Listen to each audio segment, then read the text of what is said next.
La signification du film Auteur Orfeu à lire 5 minutes publie le 30.10. 2019 mis à jour le 30.10.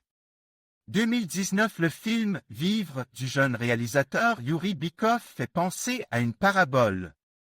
Un homme ordinaire sur son kopek, avec son chien vient chasser avec un fusil à double canon les canards.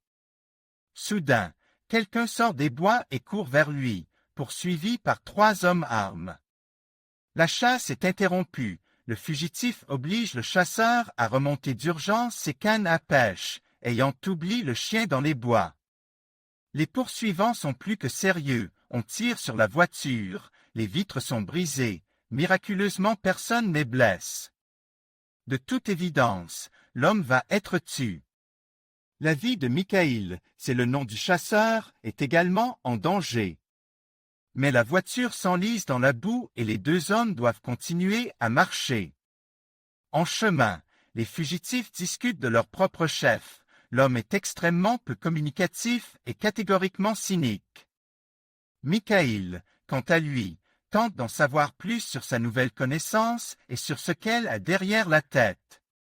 Mais l'étranger n'est manifestement pas dispose à mettre son âme à l'envers. Il a une réponse à tout, mais avec des mots différents. Si tu veux vivre, tu feras n'importe quoi. Mikhaïl, au contraire, parle volontiers de sa famille, de ses efforts pour mener une vie juste, de sa foi en Dieu. Et il aime son chien. D'ailleurs, elle la trouve un maître, quelle joie! Cependant, ce n'est pas seulement le chien qui a suivi la piste, mais aussi un terrible trio de tueurs.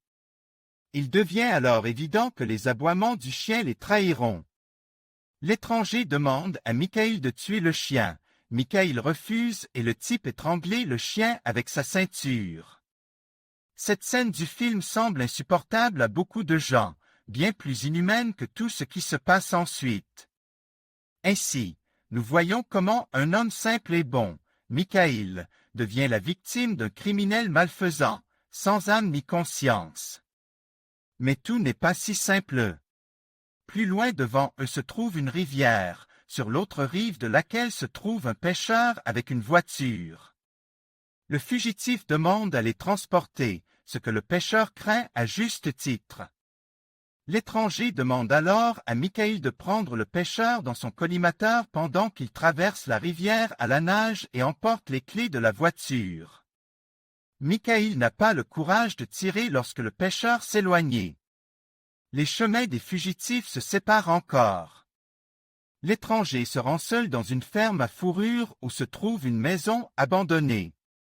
Là, il les rattrape par ses poursuivants, mais il parvient à maîtriser l'un d'eux et à s'emparer d'une arme. Mais les poursuivants ont aussi un atout, ils font sortir Michael, qu'ils avaient réussi à capturer. Le fugitif est alors confronté à un choix, s'enfuir seul dans la voiture de ces 3-là ou sauver Mikhaïl. Il choisit la seconde solution et ne quitte pas le chasseur. Ce n'est qu'à ce moment-là qu'il ose lui dire son nom, Andreï. Et les voilà conduits par leurs poursuivants dans une étable en ruine, où Andreï fait une crise d'épilepsie. Ils sont condamnés. C'est alors que Mikhaïl supplie les poursuivants de l'épargner, car il veut vivre. On lui donne une chance de survivre, mais à quel prix? Quelle est la signification du film live de Bykov? Le scénario exceptionnellement profond et poignant du film To Live, écrit par le réalisateur Bykov lui-même, semble nous révéler toute la nature, toute l'essence de l'humanité. Au début du film, nous voyons Michael, un homme bon et sans colère, qui s'excuse même auprès de son chien. Andreï n'est pas du tout comme ça. Il dit souvent des choses terribles et cyniques et nous effraie par son apparence, une ordure typique, un sous-homme des années 90. Mikhaïl est croyant, il craint Dieu et il est positif. Andreï n'a ni Dieu ni espoir dans l'âme. Il répétait sans cesse à Mikhaïl qu'il le tuera s'il le faut. Car celui qui veut vivre est prêt à tout. C'est ainsi que l'action se déroule sous nos yeux, mettant à l'épreuve la force et l'authenticité de chacun, changeant la place des Personnage à la fin du film. Êtes-vous vraiment aussi bon que vous le pensez? Peut-être n'avez-vous jamais été confronté à la mort et à un véritable choix, pensez-vous ou vous? Combien de personnes dans le monde pensent sincèrement qu'elles sont bonnes uniquement parce qu'elles n'ont jamais senti la poudre? À Canon et n'ont jamais subi de véritables tests, pire que les examens universitaires. Ce n'est pas sans raison que dans les dernières scènes apparaît le grand-père, un alcoolique désespéré qui symbolise la voie de la conscience dans cette pagaille sanglante. Il demande à tout le monde, aux poursuivants comme aux fugitifs, pourquoi tout cela? Pourquoi ces tirs, ces combats, cette brutalité? Regardez autour de vous, tout est déjà détruit, tout est perdu et mort dans le pays. Mais le grand-père a été achevé pour qu'il se tienne tranquille et à l'écart. Dans une interview, le réalisateur Yuri Bykov lui-même a déclaré sans équivoque que le choix moral auquel Mikhaïl était confronté était simple et clair. Il n'était pas nécessaire de tuer l'homme dans l'étable, même s'il avait étranglé votre chien et qu'il était un étranger pour vous. Si chacun d'entre nous se souvenait de l'humanité et du devoir envers son prochain, notre pays serait différent. Que sommes-nous prêts à faire pour un étranger? Bykov nous met en garde, ne vous mettez pas le nez dans le guidon, ne vous croyez pas bon. Vous ne savez pas ce que vous êtes.